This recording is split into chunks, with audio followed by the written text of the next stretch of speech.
Hello from Muirfield. Dom Tiberi, joined by Dave Holmes and Adam Kang. 3 rounds of the Memorial Tournament in the books.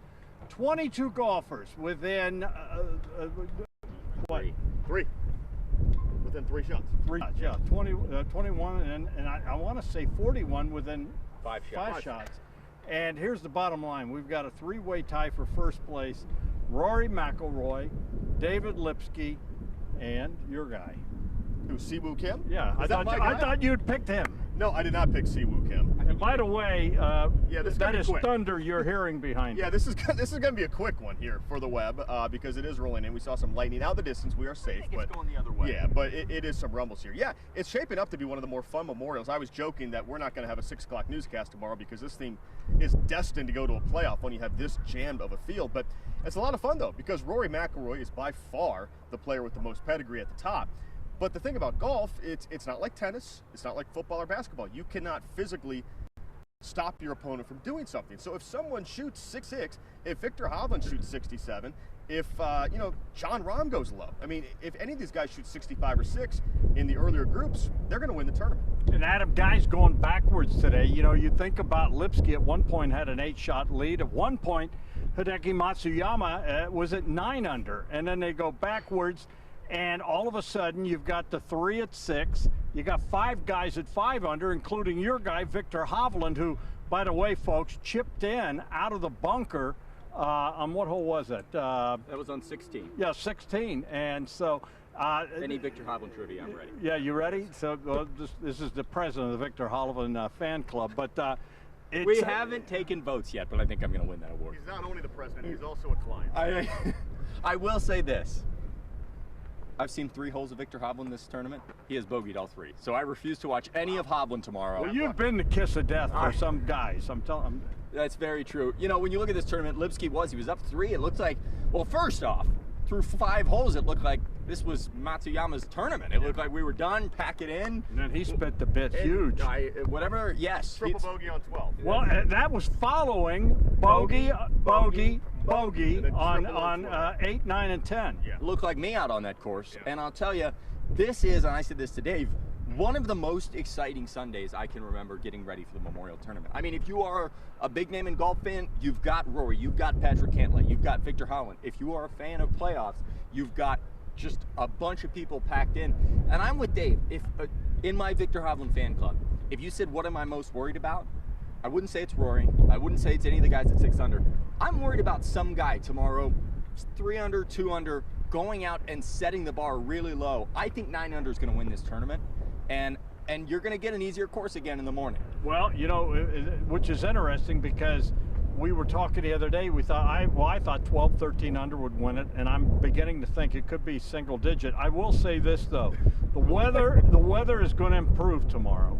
It's not going to be as hot or as muggy. It's going to, and we can feel this like this wind is huge, right? But there's a little storm. But it's going to drop a little bit, the temperature and everything, be a little more comfortable. We believe that whoever goes off early will have the advantage, and as we mentioned, there's 41 guys within 5 shots, and any of them can get hot at the right time. But I'm thinking 8, 9 under will win it. Are you there now, or are you still double digit? No, not double digit. No. I don't think you were ever double digit. I was never double digit. I just want to. No. So I mean, so Rory would have to go out and shoot 68. That's a big task playing in the final group. So I'm looking at guys. If you're saying someone a dark horse, guy to keep an eye on is Collin Morikawa. I mean, he's won on this course before, not the Memorial. He won the extra tournament. And I like to say at the Memorial they play for the handshake. At the Workday they played for the milkshake. He got a milkshake after he won, which is still a great consolation. So Collin Morikawa has won on this course. He's a really good player. He's only a few back. Jordan Spieth's only a few back. Spieth is normally not the kind of guy who posts a 65 on the board. It's not his game as much, but I like Collin Morikawa if you're looking for a guy off the board who could shoot 67 and sneak up and win it. You know, back in the old days, you'd think about, you know, Arnott Palmer and the charge, and who is your charge guy tomorrow that you could see putting on a charge? Is Hovland your guy then for that? I mean, I genuinely think that Victor Hovland is going to win this tournament, and I'm not being funny anymore. The guy that most worries me is Patrick Cantlay. I think Patrick 100%. Cantlay is right. He had a very bad round today, and there was a moment, I watched him walk off the green, look at the leaderboard, realize he's only 2 shots back, and then fist bump his caddy and say, all right, game on for tomorrow. I mean, it was a moment where he realized we are still in this thing, and he's won here before, and he's very good. Dave, think about this golf course, and you have played it. Yeah, I know, but you didn't have to hip check me. Think about this golf course, and you just played out here for Media Day. Think about where it's at. And, you know, the players are saying, yeah, I mean, it's getting really rough out there. It's pretty tough. And, you know, you're thinking about the best players in the world. And, I mean, they are struggling out there. I mean, they went backwards today. They're rolling it. They're hand watering it. I mean, this course is about as tough as it. Does the PGA step in at all, or do they just let it go now? No, they let it go. Sunday, you let it bake. I mean, so for me, the course is going to play difficult again tomorrow. Jack Nicklaus has hated some of the low scores guys have shot, but a lot of that wasn't the course. It was we always had moisture at this tournament, and we finally see what this course can be, which is a major championship caliber course if you get the right conditions. And you got 4 days of dry golf. We avoided whatever these dark clouds are behind us today. So as long as that doesn't suddenly do a 180 over here, it's going to be dry again tomorrow if the wind kicks up like it is right now. I think 69 or 70 is good enough to win it if you're one of those guys at the very top. And I'll tell you, the one thing I'm going to be very interested to see, and Adam's going to work on this for tomorrow's edition of Wall to Wall Sports, crunch some of the numbers. I'm very interested to see what was the hardest hole out there this week. And I got to believe, after watching at least television, 16 has to be right there. Because I have, and you guys, I mean, I'll be very interested. I think 16, 17, and 18 have just been brutal this week. Well, you watched the broadcast yesterday. Jason Day hit a horrible shot on 16, and he whispered into the mic, stupid hole. And Jack was on the mic, and he said, he's probably right. It probably is a stupid hole. But that's what you love out here. That's what you want, and that is going to be so fun tomorrow to see those guys coming in.